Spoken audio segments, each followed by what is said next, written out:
Hey, everyone's quirky little alien is back. Hope you guys are doing good. Let's hop on to today's first story. I'm planning to elope because my parents are trying to make me agree to letting my sister's boyfriend propose to my sister at my wedding.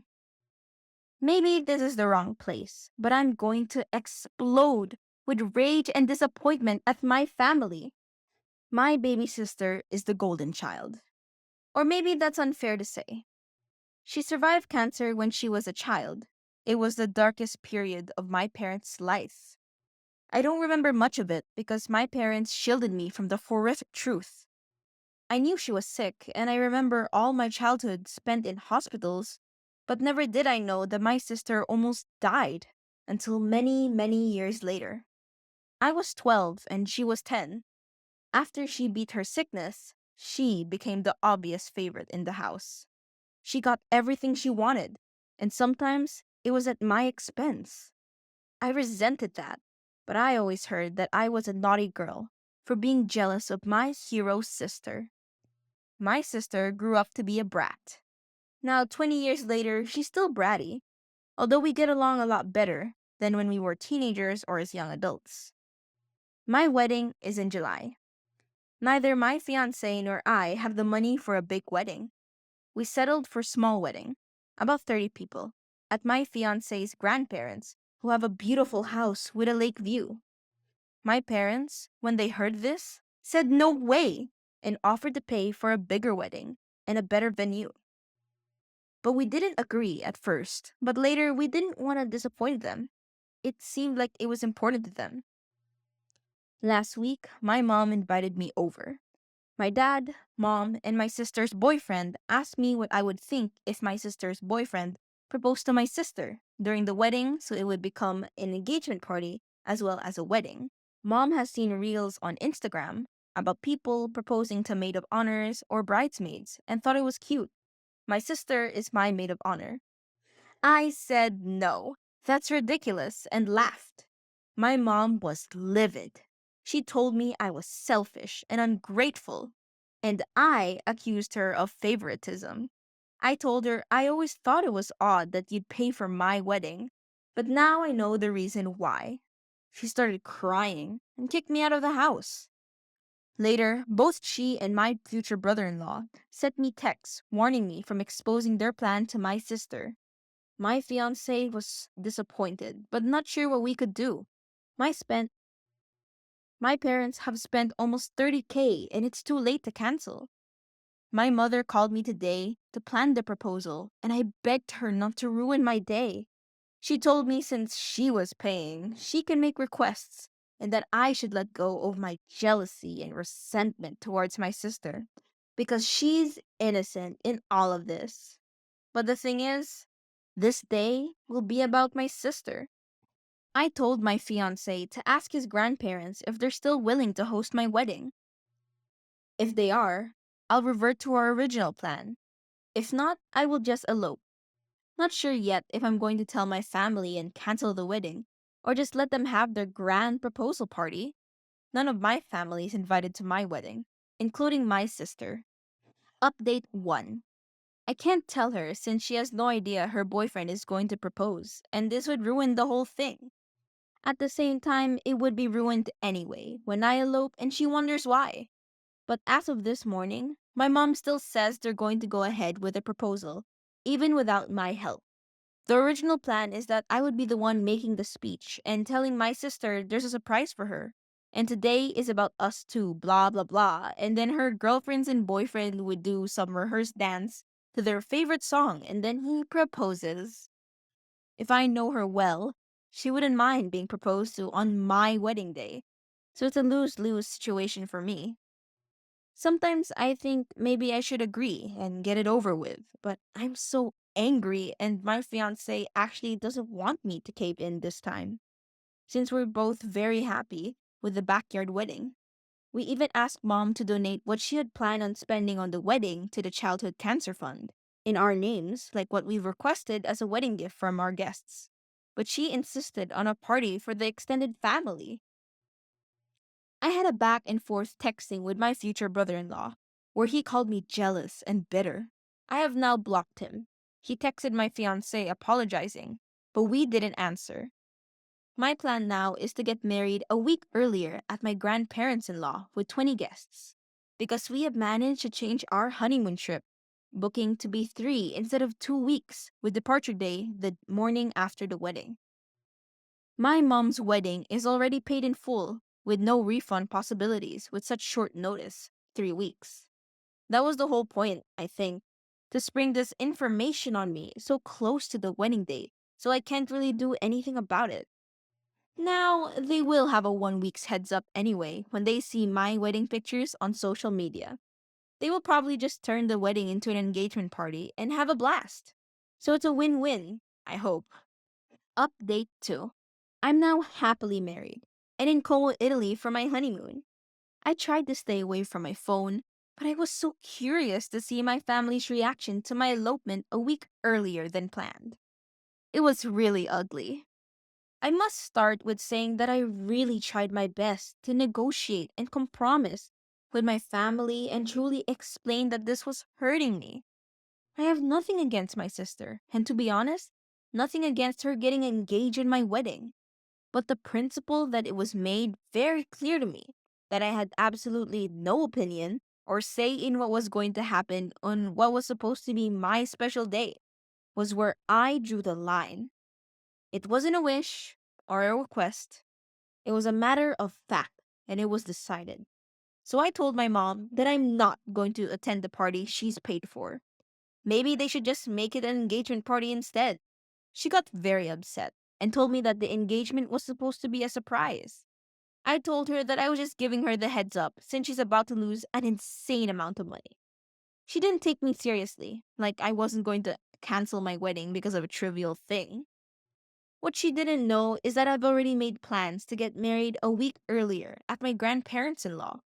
We invited our closest friends, and some of them even had to book earlier flights and take more vacation days. For these people, I was extra grateful. What was left was my sister. I've been back and forth arguing and negotiating with my parents and my future brother in law. I decided that even if this would ruin her surprise, I had to tell her. So I did.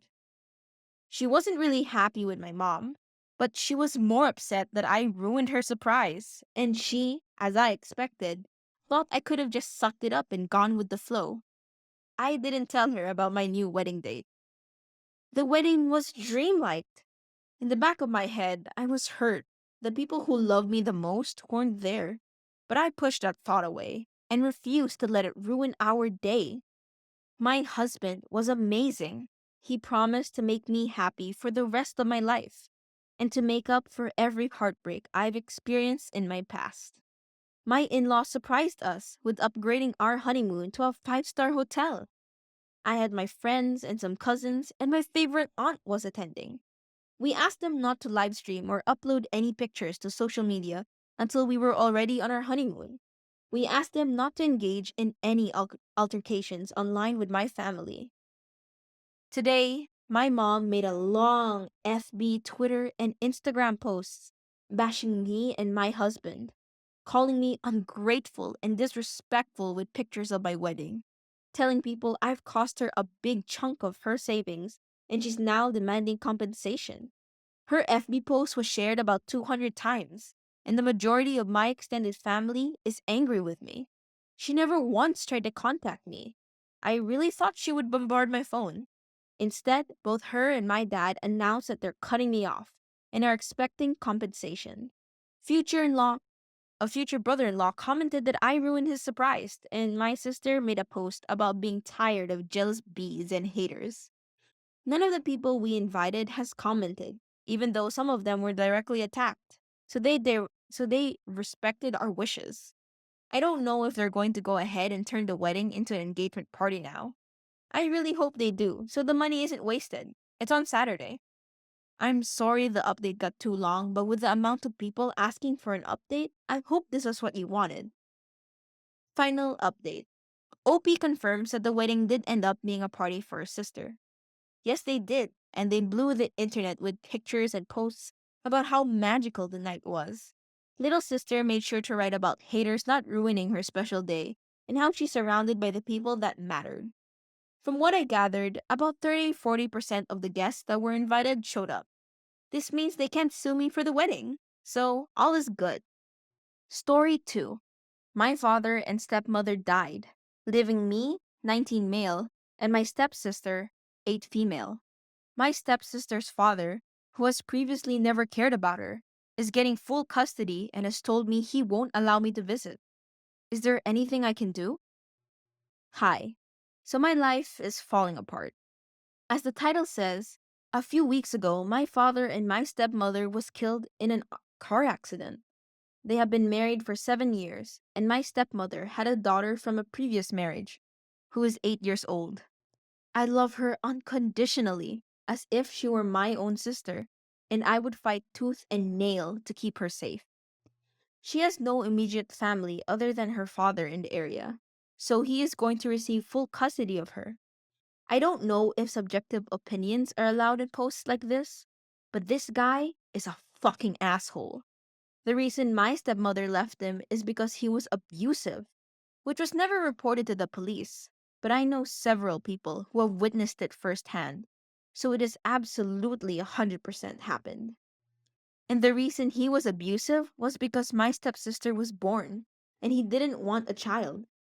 As a result, he has never given a shit about her, never asked to see her, and has never wanted anything to do with her until now. I was at home with my stepsister a few days ago, and he knocked on the door. I opened it, and we had a really ugly conversation about what was going to happen to my stepsister now that her mother and my father were dead. I told him if he did end up having custody, I would want to be seeing her as often as possible, as I consider her my family. He told me, verbatim, "That's not gonna happen, son. I don't want my daughter spending time with half caste blood." He's referring to the fact that my father is mixed race, and that I am too as a result. I slammed the door. I was absolutely livid. Which brings me to this post. So basically, I have a few questions. First, can anything be done to stop him from having custody? There are no police reports about his abuse, and his criminal record is clean by all the research I have completed. Second, at the very least, could I contend in a court that I have visiting rights to her? I'm not actually related to her, so I'm not sure what the standing is there. Third, if it's not possible to force allow visits, is there any way I can straight up adopt my stepsister? I have an office job that pays well, so financial security wouldn't be a problem. I have an apartment of my own, and I would be 100% willing to be her full time guardian. Short update. I want to make it absolutely clear that my sister does not want to live with her dad, and she says she wants to live with me. Thank you so much to anyone who responds to this. I'm at my wit's end, and I will do literally anything to keep my stepsister close to me, and I don't care about the cost. Final update. So, after one of the most stressful months of my life, I can happily tell you all that I got custody of my stepsister. I did as many of you suggested and got a family lawyer who was one of the most kind and helpful people I've ever met in my life. I told her the circumstances of my stepmom and dad's death through tears and sobbing, and then told me she'd do everything she could possibly do to help me. After my stepsister's biological dad was informed that I would be trying to get full custody, he basically folded within hours. The lawyer told me that it wouldn't have mattered anyway, though. He said that because he hasn't visited her for such an extended period of time, that it was considered abandonment in the eyes of the law, and the likelihood of him specifically getting custody was unlikely because of this. After her biological dad said he didn't want my stepsister, I then spent weeks and weeks filling out the right papers and seeing the right people. I've never signed so many things in my entire life. Because my stepsister had no biological family other than her shithead dad, I was given custody on a silver platter, according to my lawyer. Her biological dad didn't ask for visitation rights, and it appears he didn't even care in the first place. He just wanted me, my stepsister, for no reason other than to further accept me. Yesterday, I signed the last piece of paper that confirmed that I had 100% custody of my stepsister. After I signed, we both cried and cried for hours. We are both working on processing the death of her mom and my dad.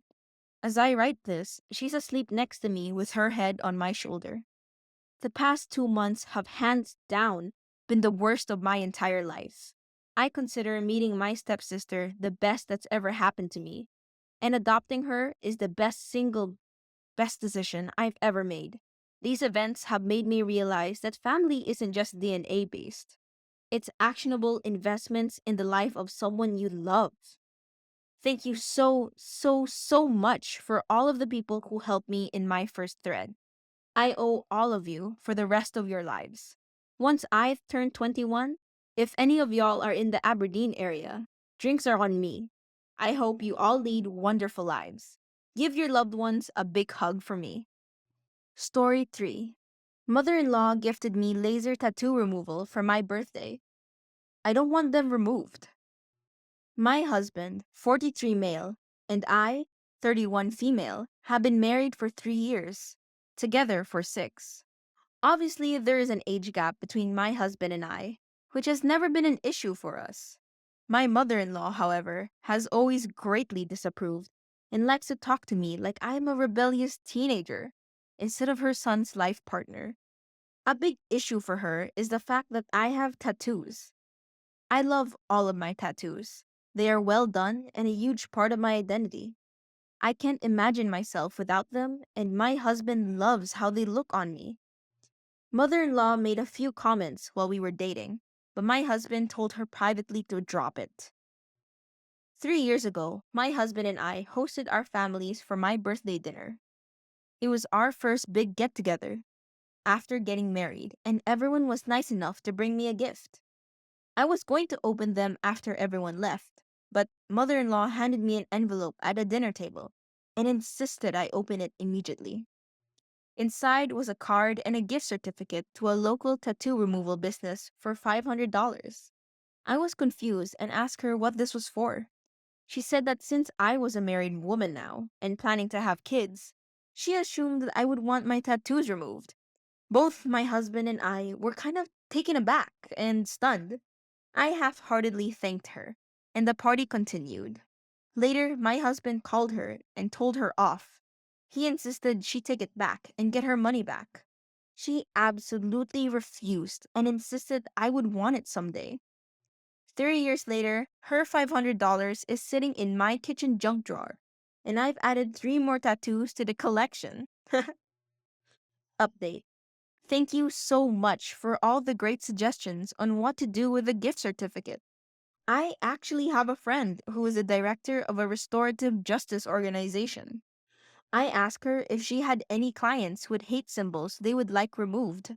And it turns out she works with a guy who had a swastika on his arm that he hides every day because he is so ashamed. This is particularly significant and powerful for me because I'm Jewish. Anyway, I am dropping it off today, and I'm really pleased that something that started as a disrespectful slight from my mother-in-law turned into this. Thank you, Reddit. Another story from the same mother-in-law by the OP. 2 years ago, my husband and I welcomed our first baby, a girl, into the world. Before we met, my husband was in a long-term relationship with someone who didn't want children, and he accepted that they wouldn't be a part of his life. He was 37 when we met. He was so excited and involved in my whole pregnancy, took parenting classes, sat with me through a breastfeeding workshop, and took 12 weeks of paternity leave from work to be there for me and our daughter during those first hard months. We definitely don't have traditional gender roles in our relationship. Husband cooks, cleans, changes diapers, and wakes up with us when I breastfeed at night. And I couldn't ask for a better partner and father of my child. Our daughter was born in February of 2020, and I think we all know what happened in March. Anyway, mother-in-law only got to meet our daughter once before the shutdown. The next time we all got together, it was at our daughter's first birthday. Mother-in-law came to stay with us, and I could tell pretty much immediately she was disapproving of something. Finally, after seeing my husband deal with a blowout diaper all by himself, mother in law apparently couldn't contain herself. I was sitting on the couch with my laptop, working, and she gets up and stares down at me with a red face. The following conversation transpired. You should be ashamed of yourself. Um, didn't you see how DH was struggling? It's your responsibility as a mother to change your own child. DH is her father. He is more than capable. Mom, stop. Opie and I both work and we share parenting responsibilities. Well, that's not how you were raised. It makes me so emotional to see Opie taking advantage of you. Mom, you aren't hearing me. I'm her father. I can change diapers. I'm happy to change diapers. You put her to bed by yourself last night. You get her dressed this morning. You played with her all afternoon. Opie is a lazy mother, and she should be ashamed of herself. I've kept quiet as long as I can. There's a difference between modern parenting and this. I have a project due on Monday. Yes, DH has been taking the majority of the parenting load this weekend, but sometimes I do. You haven't been here in a year, and you're judging our marriage and our family after 24 hours. If you would like to be invited back, I would stop. Do you hear how she's speaking to me, DH? Then, basically, it was a lot of crying. Eventually, DH took her aside and talked after she issued the following apology. I'll just keep my mouth shut next time. So, yeah, she's a real piece of work. So, that's all for today, everyone. I hope you enjoyed these stories. Consider subscribing for more videos. Bye bye.